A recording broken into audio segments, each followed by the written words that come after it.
పాతపట్నం నియోజకవర్గం హిరమండలం జిల్లేడుపేట గ్రామంలో వరద ప్రభావంతో ఇబ్బందులు ఎదుర్కొంటున్న ప్రజలకు ఆహారం అందేలా చర్యలు తీసుకున్నారు స్థానిక శాసనసభ్యులు మామిడి గోవిందరావు. ఆదేశానుసారం మండల అధికారులు ఎన్టీఆర్ఎఫ్ సహాయక సిబ్బంది సమయంతో బాధితులకు తక్షణ సహాయం అందించారు. వరద ప్రభావిత ప్రజలకు అవసరమైన సహాయం అందే వరకు తగిన చర్యలు కొనసాగుతాయని ఎమ్మెల్యే తెలిపారు. ఎవరూ అధైర్యపడవద్దు, ప్రభుత్వం అధికారులు అన్ని విధాలుగా ముందుకొచ్చి సహాయక చర్యలు తీసుకుంటుందన్నారు.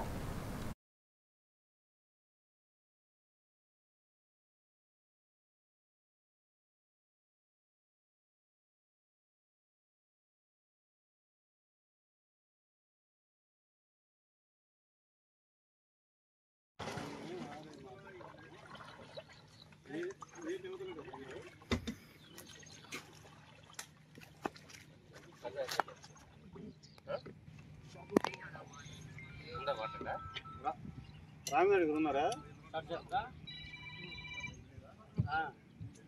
మరి అతను ఫోన్ నెంబర్ ఎవరు ఉన్నారు అక్కడ?